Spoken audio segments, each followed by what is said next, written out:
because in the Netherlands, international schools are specifically for expats. That is a legal issue as well. We have in the Netherlands what's called the ITESS schools, the Dutch International Secondary Schools, and they are set up and were set up originally, actually, ironically, by Shell many, many, many years ago to cater the needs of expats. And they had legal standing with the Dutch government to such an extent that it is not allowed to send your Dutch child to an international school. Unless you have very good reason. And one of those very good reasons is that you are definitely planning and can produce evidence of this to move abroad, or that you have been abroad as a Dutch citizen and are returning, and your child is possibly of the age 14, 15, 16 and doesn't fit into Dutch education because he or she has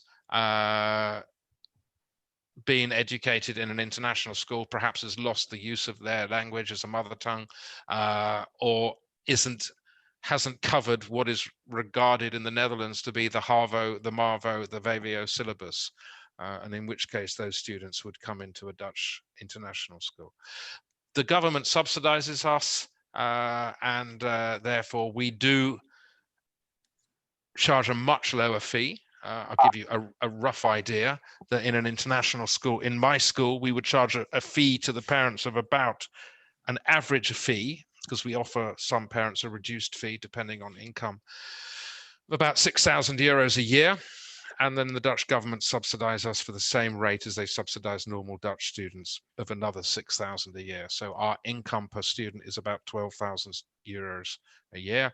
That enables us to develop our own curriculum, which we have to do because we don't teach the Dutch curriculum, but it also enables us to have maximum class sizes, or an average class size in the whole school of about 14 and a maximum class size of between 20 and 22.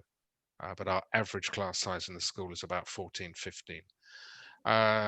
So if you look at a true international school, and I'm talking about a private international school, you would be looking at a fee that would probably start around 22, 23, 24,000 euros a year for a middle school student. It may be slightly less for primary and slightly more for DP, but I would say an average of about 20 to 22. That's the sort of rate the International School Amsterdam, the International School Ede, the American School of The Hague would charge you. And so you've got a different breed of international schools, and and people who come from the International School of Bahrain or Dubai or Doha and move into Groningen are somewhat shocked by the fact that our building isn't silver and we don't have a heated swimming pool, etc., etc. But you're looking at facilities. You're looking at if you Google international schools over the world and find some pictures, you will see campuses in green suburbs with facilities that are out of this world. And then you come to a school like ours, but at the end of the day, why are you sending your kid to school? For the teaching and learning. And we all offer an international program. We all offer the MYP, the DP, some offer the IGCSE. But they all certainly, or most, offer the diploma program, except the American schools, which offer their own high school program. And you're talking about education, and if you look at the figures, there's no great disparity between what the results of an international school end up with and what the results of a Dutch international school end up with. Our average DP results are the same or around world average. And that means an average of all the international schools.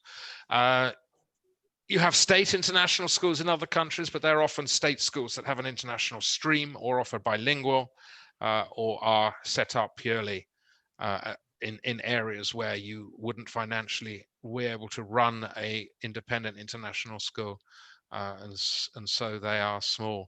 You have countries such as Italy, which have very small international schools. I've consulted with a couple of schools of 15, 20 students, often run by an Italian board and set up really just to meet the needs or to offer a different education.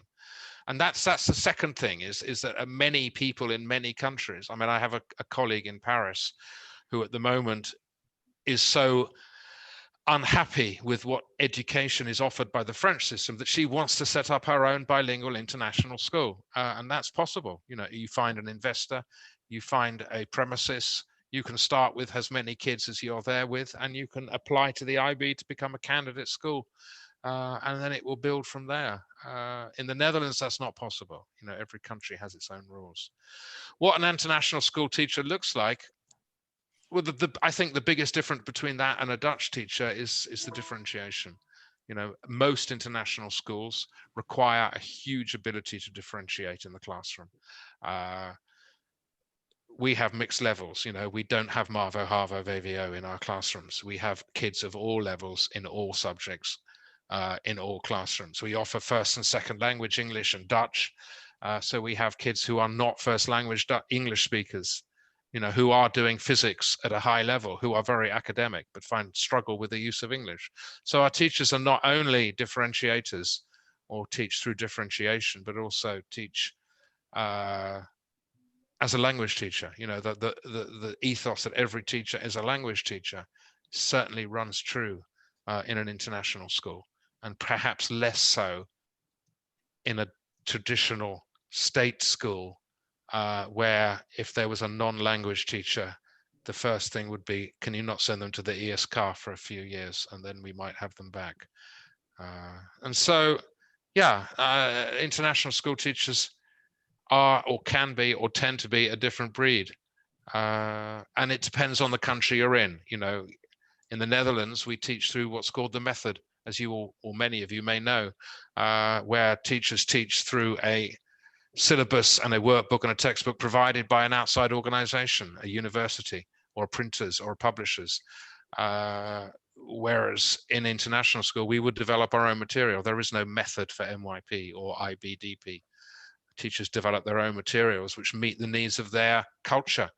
And so an international school teacher needs to be creative, needs to be out of the box, needs to think, you know, what can I teach that meets the needs of the culture? And if an international school is a traveler, you know, he or she may be teaching history in America, and it will be totally different to history in the Netherlands, which will be totally different from history in the UK, depending on what culture you're in.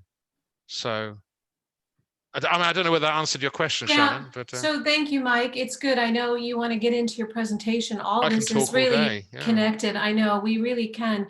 I've developed a list of about 16 characteristics based on experience and research. But as you're talking, one thing that came to mind is, as you talk about schools and teachers being different, I think there is an ethos in international schools, not only to be diverse and globally oriented, but there's expectations that are much higher. So as you talk about this dollar figure that is so high, this euro figure that is so high, I found as a teacher and a principal that people have very high expectations. And you say high expectations of what? High expectations of communication about their child's learning. Oh, yeah. Oh, so yeah. Regular reporting about learning. Even to the point where some parents will want daily reports in elementary schools. So I find that moving from a public school setting to a private school setting in an international context, working with parents was such an important part of your success. Definitely. Definitely. I mean, you know, you've hit the nail on the head. I mean, in a primary school, it's difficult to get the parents out of the door in the morning, you know. And I know that's a little bit the case in some Dutch schools. You know, there was a I can't remember what it was called now, but a very amusing sitcom about life in a Dutch primary school that was on TV. Quite, you know, I can't remember what it was called, but you know the one. Some of you know the one I mean. Yeah, it is a bit like that. We've also, I mean, I don't know if you've got children, any of you or many of you, but we all sent our kids to primary school, and we all gather at the gate, and our heartstrings tear when the youth comes out and pushes us away. But in secondary school, I know, you know, my wife is Dutch totally, and you know, the idea is the daughter goes to school and the daughter comes home, and we never have anything to do with the school. But in my international school, you know, we even struggle getting some of our secondary parents out, you know. And you know, the MYP2, which is would be the first year of Dutch school, grade 7 student, you know, still hugging his mum outside the gate, you know, is different to the Dutch kids, if you know what I mean. So definitely that communication, that expectation, the emails, the constant emails, the constant communication. The other thing that comes to mind as you're talking is this collaboration across disciplines. I see that as really unique, either in the creation of the MYP, but there's this idea that you will work with your colleagues in lots of different ways to create and design curriculum. Yeah. But we will begin. I was, you know, we will start. You can see my, I hope you can still see my first slide. I'm not, to be honest, I'm more a Teams user than Zoom. I've already lost the screen controls, which might be an issue in a minute, but I will call you for help if I need to. What I've done is, I don't know if you can see it on screen, there is a web address there, a bit.ly address, which is just bit.ly, and it's ITESS and today's date, so it should be fairly easy to remember. And in there, I've put some information. Some of it we may need later if we get to some of the shared activities. I've tried to make it interactive.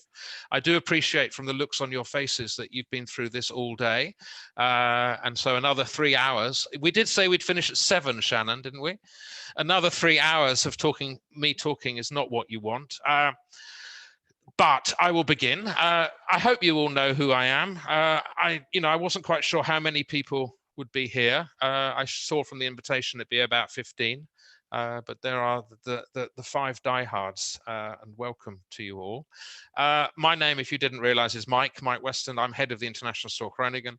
I've been here since 2002 when I came across to live with my wife, who is now my wife, but she wasn't then, in Haren.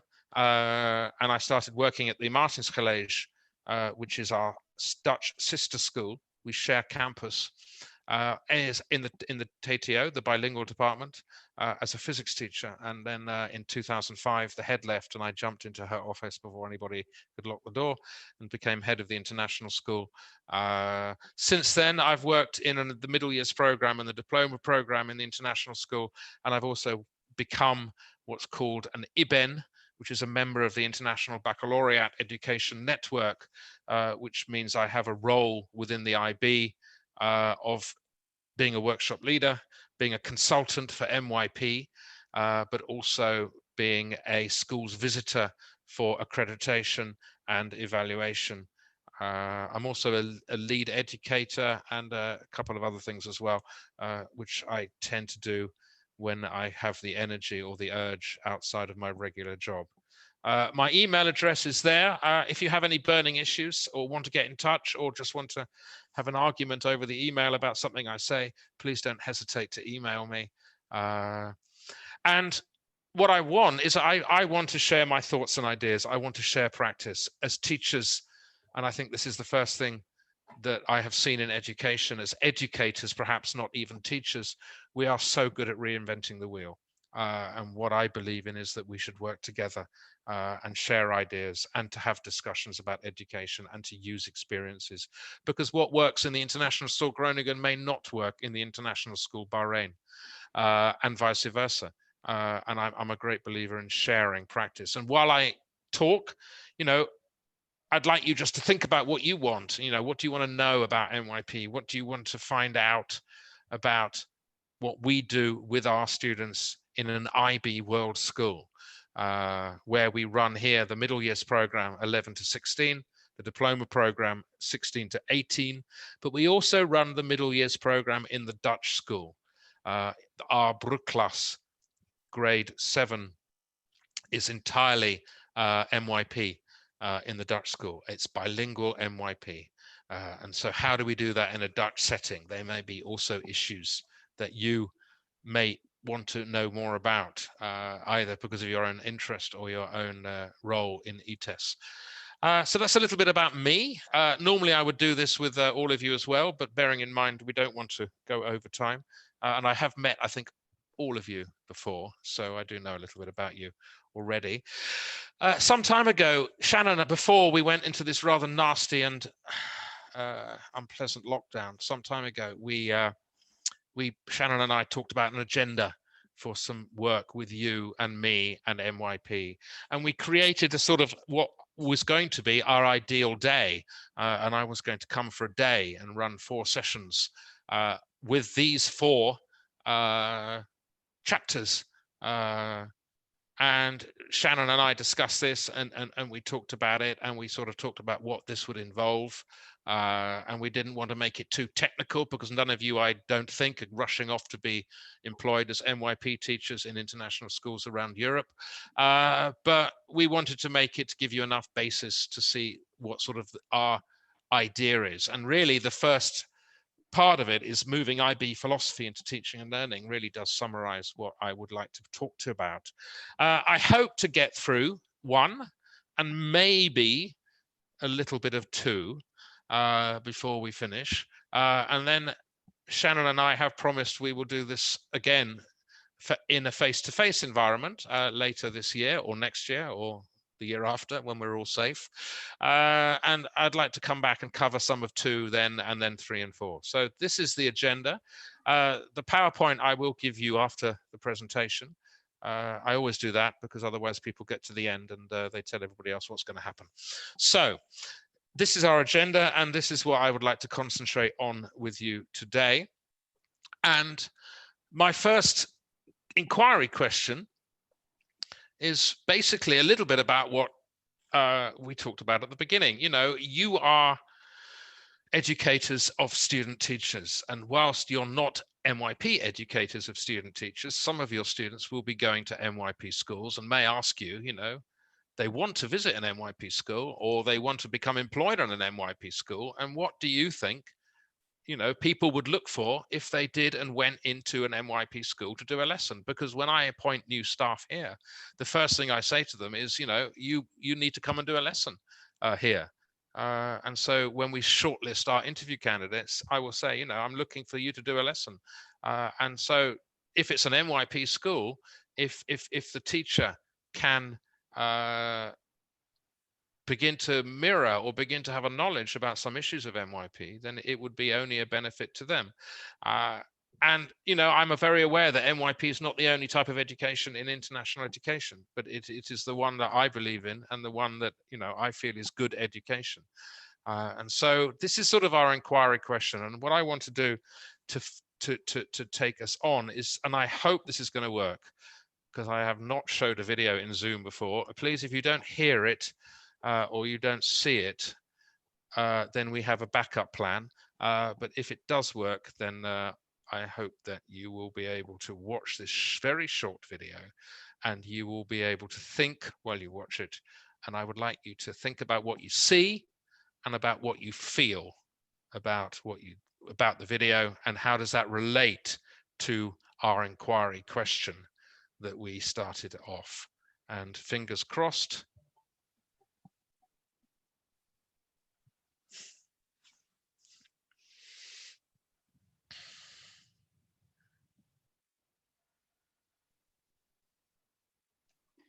Hi, Mr. Weston, I don't hear any sound.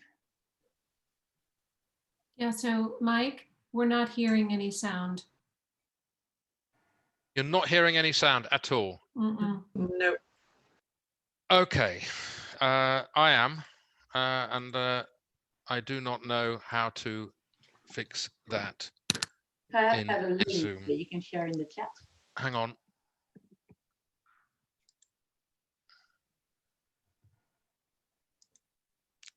Okay, I've clicked something. Can we try it again? Yeah, try it again, Mike. Yeah, okay.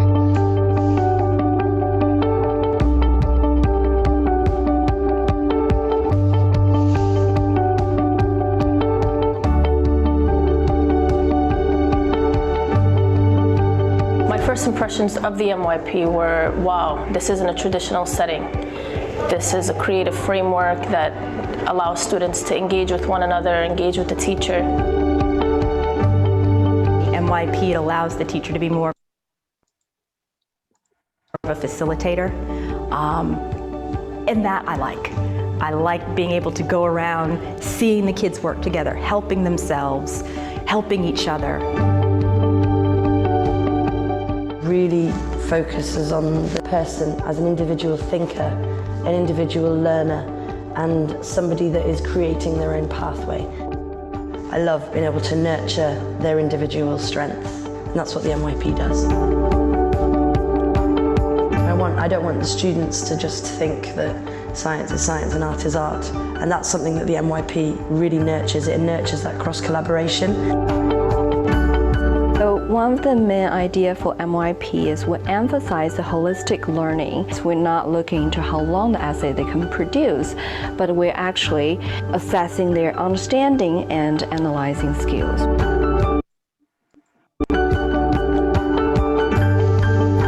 The way we learn is different because we understand what we're learning, we don't memorize it. Porque se focaliza mucho en el proceso. Lo importante es el proceso de creación, el proceso de construcción, el proceso de adquisición de conocimiento. Además, se les hace siempre al final de los proyectos una reflexión. Our students are exposed to different parts of the world. Our students are then more globally aware and more prepared for the real world. The internationalism, the capacity to understand others, to put yourself in others' shoes and see different perspectives, something which is so crucial. And the knowledge that we are hopefully not only giving them the academic skills that they need, but really the life skills to be able to build on, to be able to take with them. En gros, à l'école, on apprend à travailler en groupe, à organiser, et du coup ça nous aidera pour notre futur. On pourra travailler avec des personnes qu'on n'aime pas forcément, et ensuite on pourra faire des grandes choses et améliorer le monde. And then we have the assessments that are used around the world that really put the stamp on the rigorous instruction. They're going out with a sensitivity as to their role in the world. And the MYP provided them with some of the most valuable tools.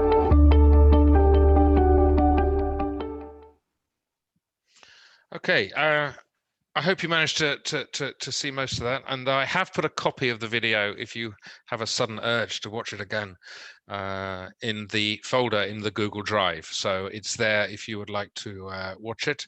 But I'm going to ask you a question now.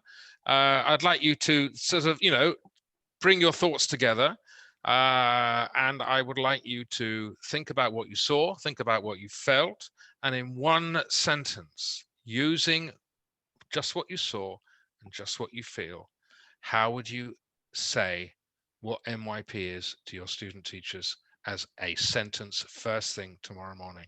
If you walked into their lecture hall or their room and said, I found out everything about MYP last night, and MYP is this. Now on the link there, if you can open that, and I haven't quite worked out how to put it into the chat, I'm afraid.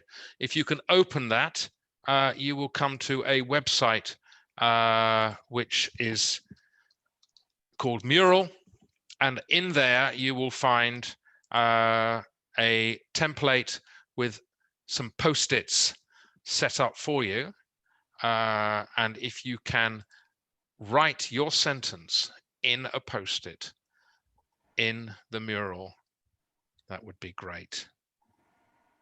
So if you can open that link, I can see 2 people in there or 3 people in there already. You're fantastic. And I can see 3 people in there. If you're having real problems coming in, I can see a visiting penguin. That's great. And if you're having problems, all you do is you click on the yellow box and you should be able to type. So choose your yellow box, click on it, and you should be able to type. Yep, someone can, so it must work. Okay.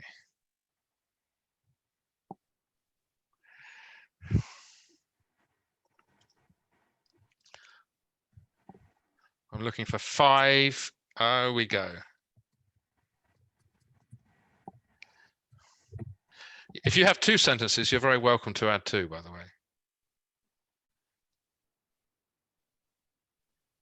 So Mike, just so you know, we have about 12 people on the line. Okay. Oh, that's fantastic. I can only see, hang on a minute. I can only see 6. I apologize. Oh, wow. Yes, I can see even more now.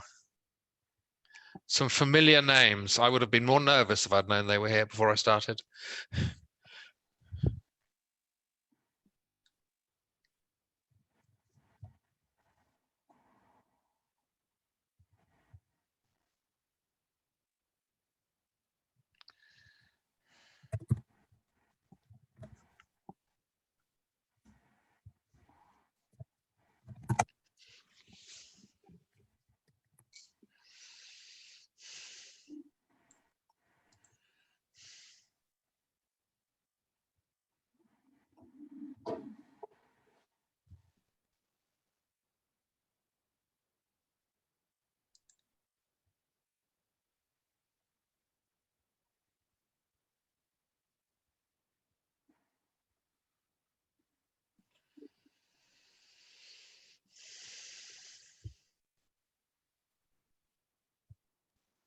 Okay.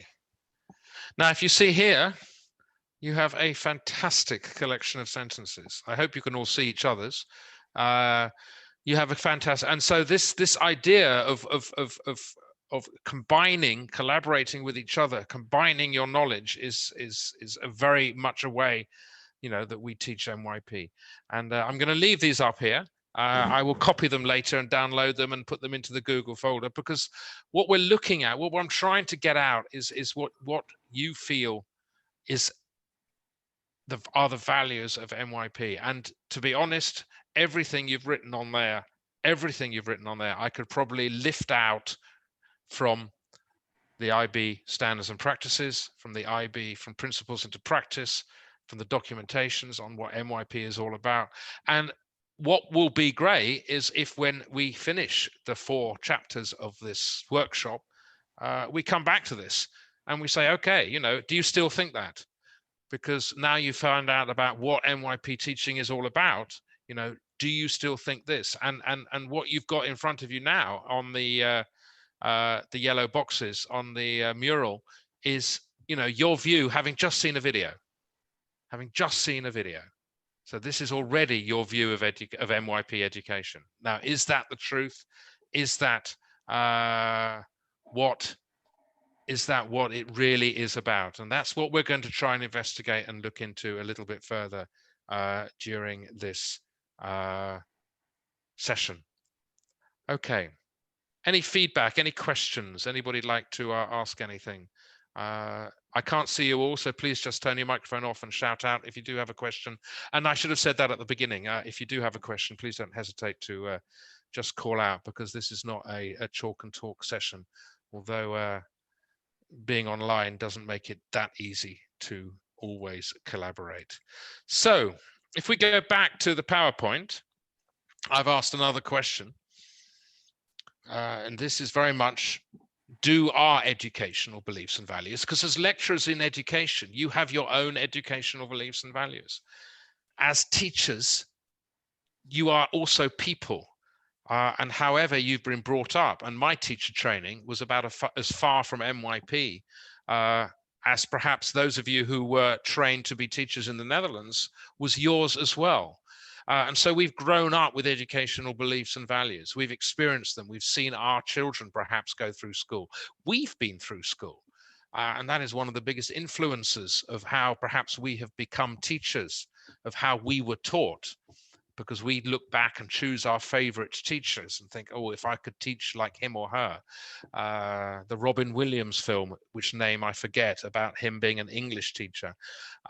You look at it and you think, oh, you know, I wish my teachers had been like that. How are we influenced in our own beliefs and values about teaching, and what has influenced us through the days? You know, you know, when I first began my teacher training, when I was 19, or no, a bit older than that, actually, 22, 23, it was a school in Gosport, And Gosport is near Portsmouth in the UK on the south coast, and is a particularly nasty area.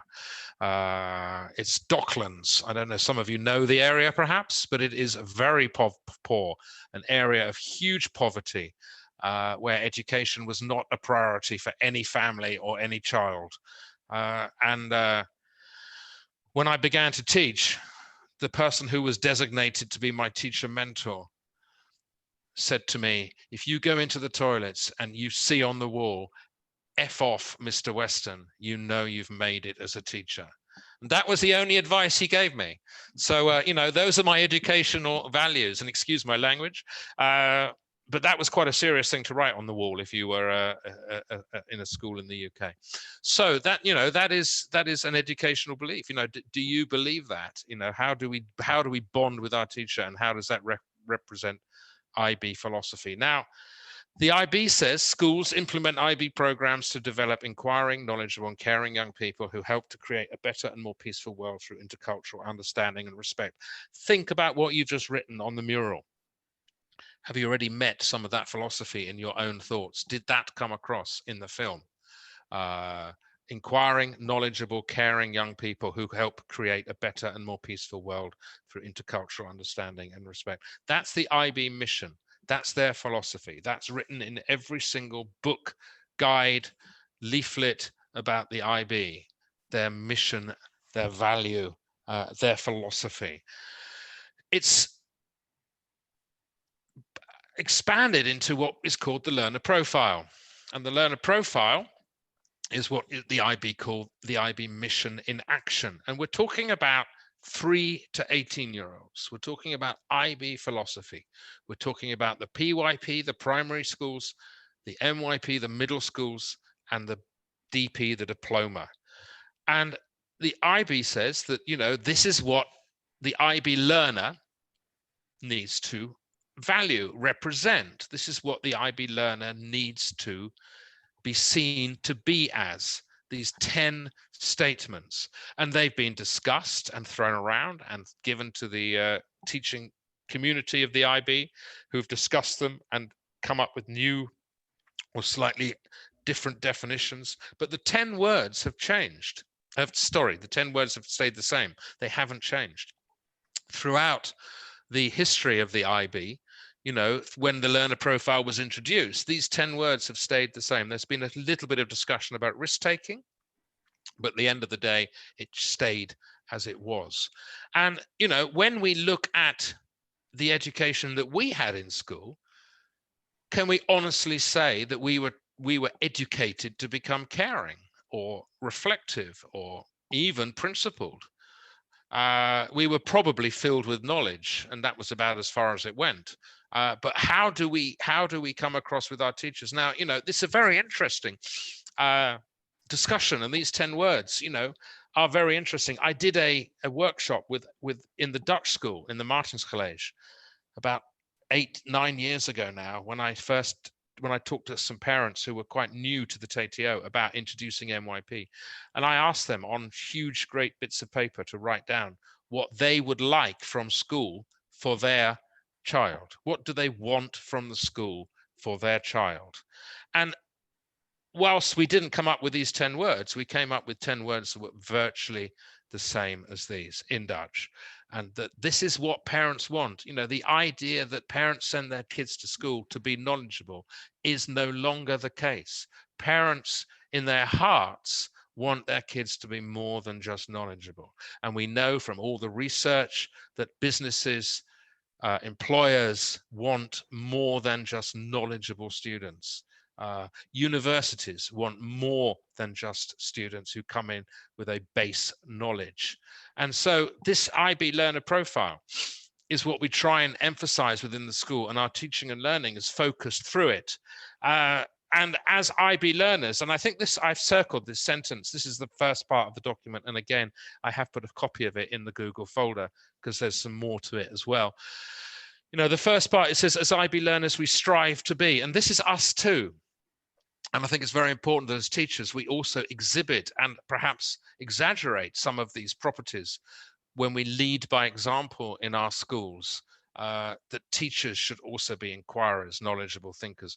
And what I've done in the workshop, which I haven't actually done before, is I've tried to think about which parts of my presentation, which part of the activity, which part of what I'm doing with you emphasizes one or two or three or more of these elements of the learner profile.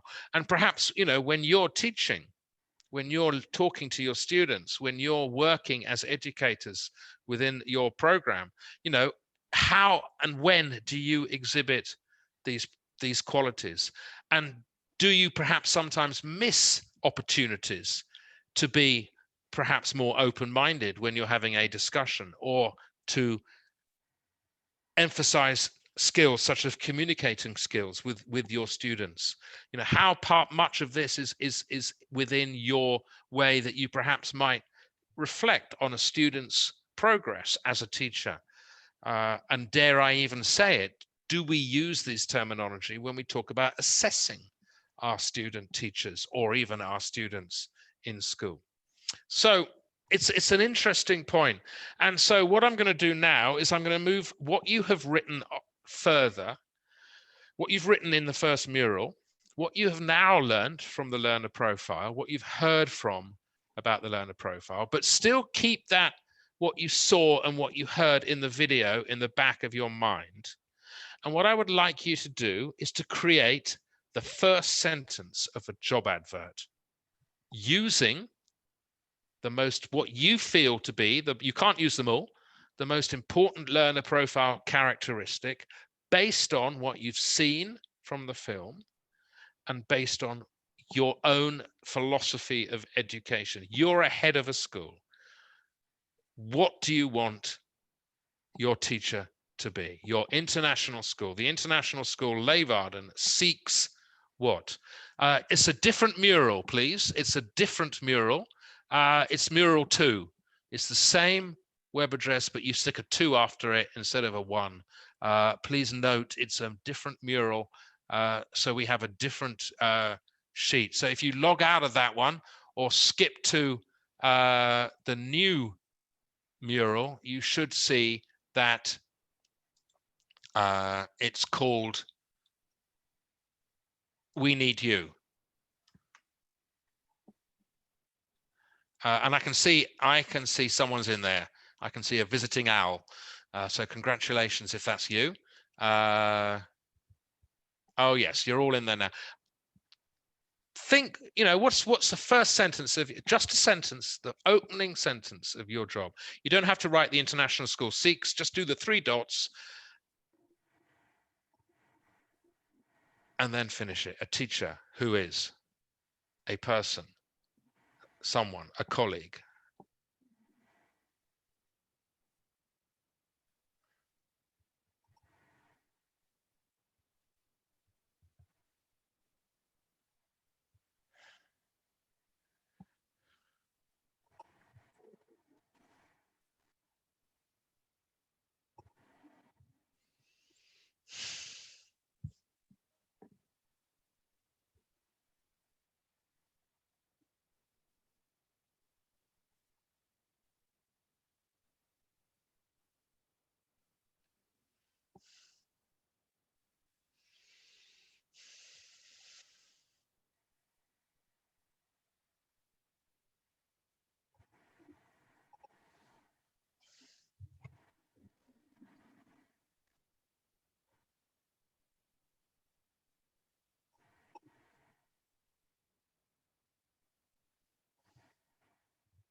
Some fantastic things coming up.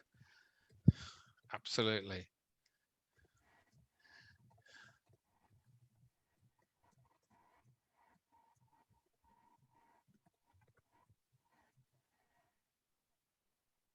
You're doing a lot of work for me, by the way. My next job adverts are going to be so much better.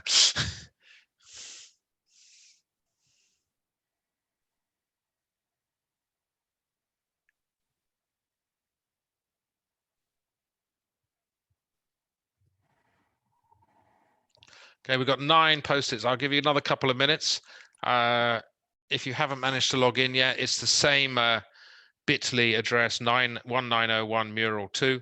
And if you finished, have a look at the others again. You know, I will download this as a document and put it in the Google folder so you can access it.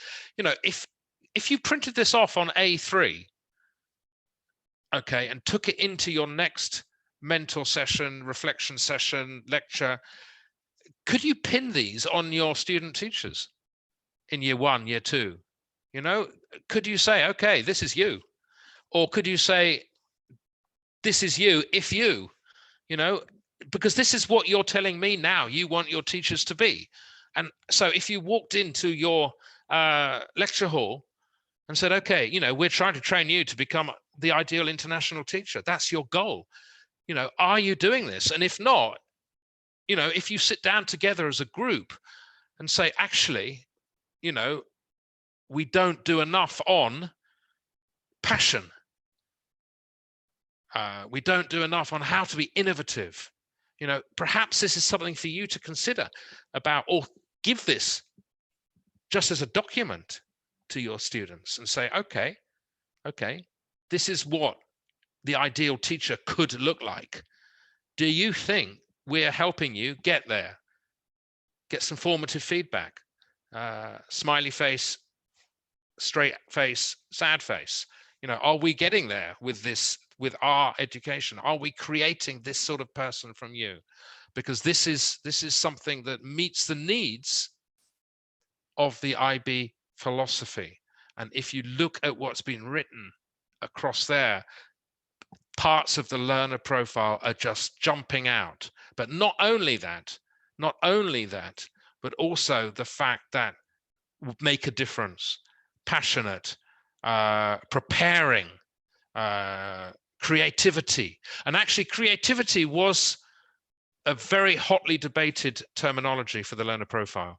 And at the end of the day, and it came a lot of it came from Ken Robinson's work, rest in peace, Ken, but also from other educators who said, no, it really should be in there. But at the end of the day, it was decided it was covered perhaps by some of the other values. But some very interesting points. And, you know, and again, use these, perhaps reflect on them yourself. Is this coming across, you know, in what your students, are they coming into my school on the 1st of February when they begin their year 2 teaching placement? Are they coming in as students who are working towards these key descriptors that you've now put on the screen?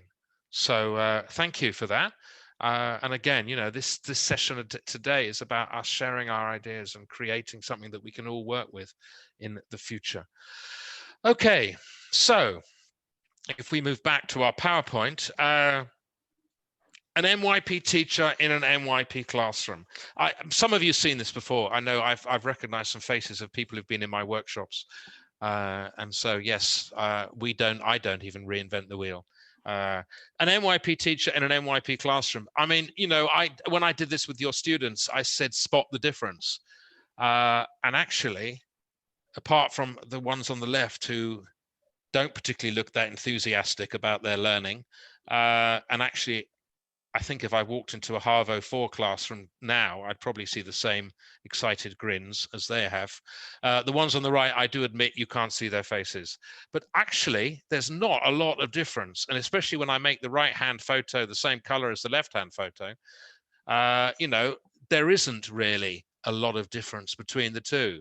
Perhaps you might say, okay, it has a screen with a video playing at the front, which of course wasn't around in the 1920s. When we were all at school, but we did have the overhead projector, which was a fantastic device for showing diagrams and visuals. And actually it's exactly like a PowerPoint, because my teachers used to move a piece of paper down it to show you bits one by one, and you never knew what was coming until the teacher pressed the forward button or revealed a little bit more on the overhead projector. So how has technology moved on? Very little, actually, but how teaching and learning has. And so what an MYP classroom may look like is a place of inquiry. And this diagram, you know, is really the skeleton of what should be happening in an MYP classroom. It's known as the inquiry cycle. And just for those of you who have just joined us, I will say again that I will put the PowerPoint on a shared drive. I will give you that address again before the end of the session. I will, of course, also mail it to Shannon, who can share it with you all. But I will put this on, and so please don't think you have to write notes or write everything down while we're doing this. An MYP classroom, this is known as the inquiry cycle, and this is the fundamental way we teach in MYP. And our last 15 minutes is going to be spent a little bit about looking at this, how we focus on inquiry within an MYP classroom. And any lesson, any module, any activity should be focused on the inquiry cycle. And so our teachers, and now we're moving a little bit towards MYP. You might not find this in an IGCSE lesson, but in the DP, in the MYP, and to a slightly lesser, but still to an extent in the PYP, we focus on inquiry, and we focus it through the inquiry cycle. Now, although it's called the inquiry cycle, it is only as important as each other. Inquiry in here is not the most important word. Action, inflection, all have equal weight. And also you can see from the arrows that each of them can be a starting or a finishing point of any activity. And whilst it's very easy to think, okay, does that mean, Mike, every lesson starts with a question and ends with a reflection and has action in the middle? Yeah, that is a way we could teach MYP. But we also have the fact that a question could start with action, and then one inquiry comes from the action. I could have given you this PowerPoint and said, okay, now write down the question I started with. What have we been talking about for the last hour? We can start on reflection. We can reflect on something that's happened. We can walk into the classroom and say, have you read the news? Can you look at this piece of film? Look at what Trump said last night. What inquiry comes from that, or what action comes from that would then lead to inquiry? So we can start it and finish it in any way. And you might be wondering, and I do apologize, why I'm looking to my right the whole time, and that's because my PowerPoint is on my laptop. And your faces are all on my screen. This is the inquiry cycle, and what it actually means in sort of basic terms is inquiry is a way of asking, stimulating, motivating, creating a learning activity. And within inquiry, we start to think about having different types of questioning. And we'll come back to this later in a later session. How do we question students? We have debatable questions, which are there to raise their own ideas, to allow them to come across with their own opinions. We have factual questions, which is just looking at what are the facts behind the story, And then we have conceptual questions, which is a much wider way of questioning that looks at the whole concept behind what you're trying to learn. And so we have 3 different types of inquiry questions, which we will ask the students, or get the students to ask us, having started an action or a reflection. We have the action. Now, action can be something that is happening in the classroom, but it can also have implications outside the classroom, and it's the doing. And finally, the reflection. And the reflection, I do like, when I talk to the kids, to talk about it as thinking about your learning. Too often we use the word reflection to look back and go, what could I do better, and what did I not do well, and where are my strengths? And that for so many students can be the death of reflection. If at the end of every activity you ask students to say, what should I do well, what should I not do well, and how could I do better? It has its value, but not for every activity, for every lesson, for every subject. Reflection is much more about thinking what I did, that critical thinking. Reflecting on a news story is thinking about it, critically looking at it and analyzing it through media or through art, for example. Where do the ideas come from? Being open-minded. And so these 3 things should be happening within an MYP classroom. And I'm now going to bring you to the last 10 minutes. I have in the Google folder, and this will be an opportunity for you to find it and bookmark it. There is in the Google folder a one sheet, which is called Reading, Inquiry, Action and Reflection. And if you were born in January to April, I'd like you to read the paragraph, and it's just one sheet of A4 for the whole lot. I'd like you to read the paragraph, Inquiry. If you were born between May and August, I would like you to read the part which is Action. And if you were born between September and December, I'd like you to read the part which is Reflection. Hopefully, at least one of us is born in each of those 3 blocks. It was the only way that I could allocate it by random online. So if you could, yes. I'm not sure where you want us to go when you refer to a Google folder. It's this, it's the top, it's the email, it's bit.ly / Okay, you want us to go there, got it. If you open that, you'll find a Google folder, a shared drive. It's bit.ly / ITESS 190.120.21. Okay. I can bring it up on the screen if that would help.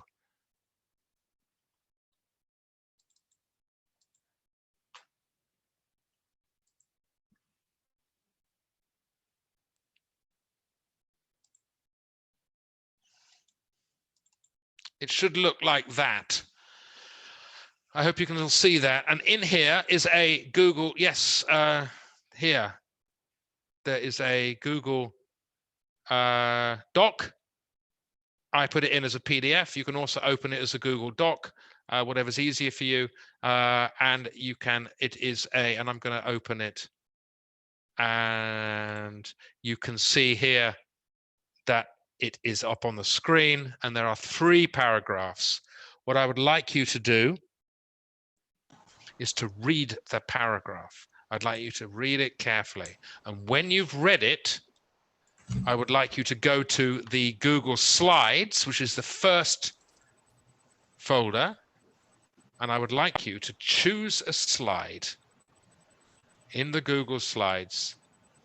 And I would like you to write down here what you would like to see happening in a classroom to represent inquiry, to represent, if you go down, action, and to represent reflection.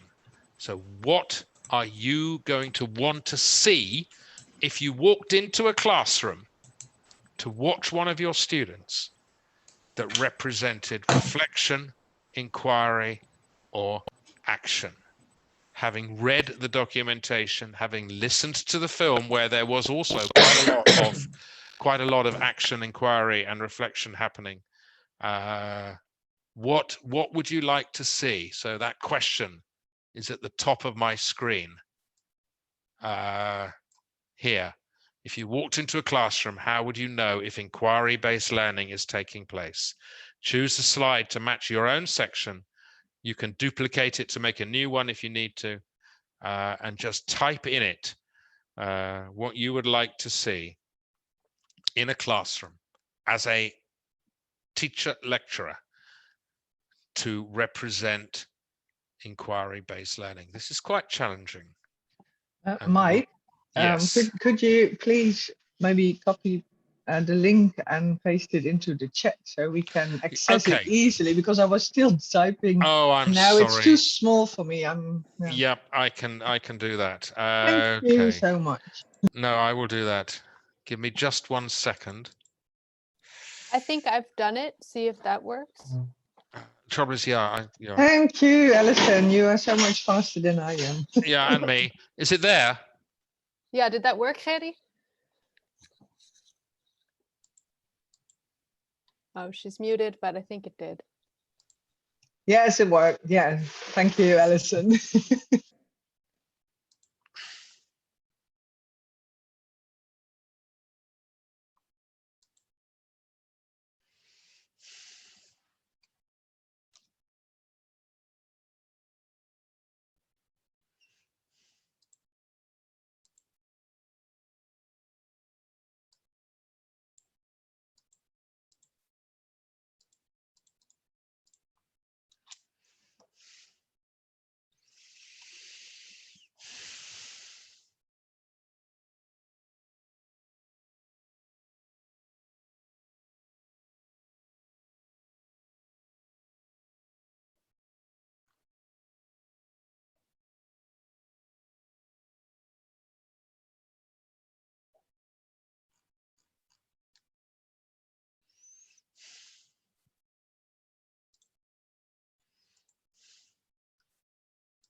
Okay, I can see some people typing.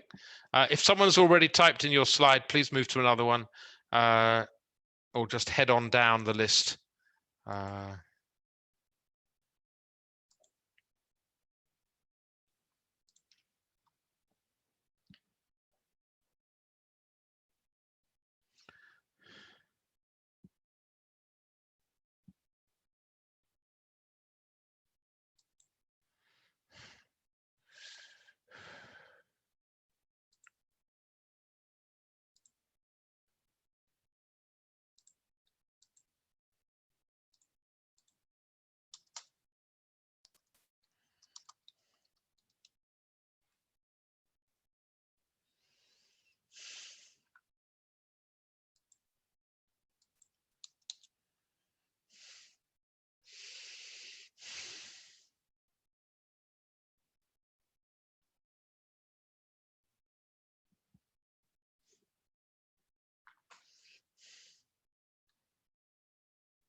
Okay, we have 3 minutes till past. So like every good teacher, I will give you another 1 minute. Again, do come back to this before we wrap up. I will leave everything open and in the drive for you. And actually, I'll leave it there till we meet again.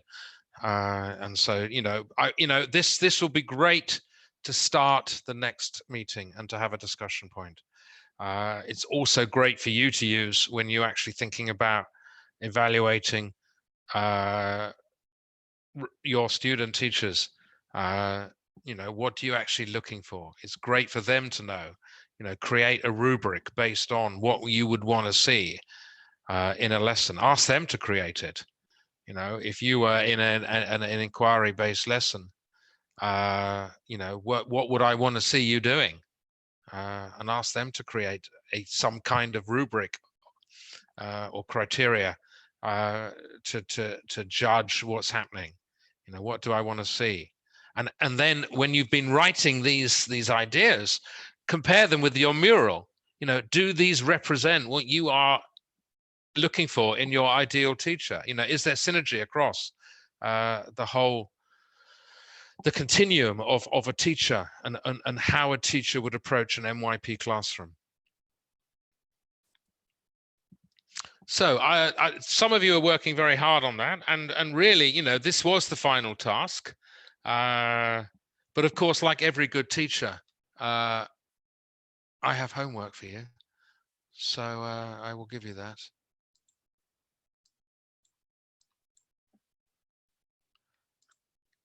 Okay, I'm just going back to my PowerPoint, which you should all be able to see in front of you. This is what we've just done. If you haven't finished it, please make a moment to finish it. And what I would like you to think about for homework for next time is to bring all the ideas together. Okay, the shared PowerPoint, the 2 murals, I promise I will do it before I leave to go home, the download of the murals into the site as PDFs. And this is what I would like you to do. And maybe you think, okay, Mike, we'll just give this to our students to do. Do that if you would like to. Create an observation feedback sheet focused on the qualities of an MYP lesson using what you have known and seen so far. We can share these next time. So Shannon, this is the task for your team to produce at the next, and it could be a collaborative production, it could be individual productions, it could be a student created production. Use all the ideas that we've discussed and seen today and create some kind of observation or feedback sheet that you would give to the students after having seen them in action or after having spoken to them or interviewed them about their current progress. Because I do know under these very difficult situations, it's so tough for you to find out what's going on with your students in schools, and it's tough for your students as well. So, you know, please don't spend more than 6 minutes on this. But if you could try and create something, bring your ideas together, it would be a great benefit for you as a team of international teacher trainers. And it would be a great thing for us to share in the wider community as IB learners. So it is 4:30. And I promised Shannon for your sanity to finish at 4:30. Thank you for collaborating. I hope it was a nice, interesting, wonderful way to finish your Tuesday afternoon. And I really look forward to seeing you again to take this further and hopefully face to face. So I'm going to stop sharing. I will put all this into, did I share my screen?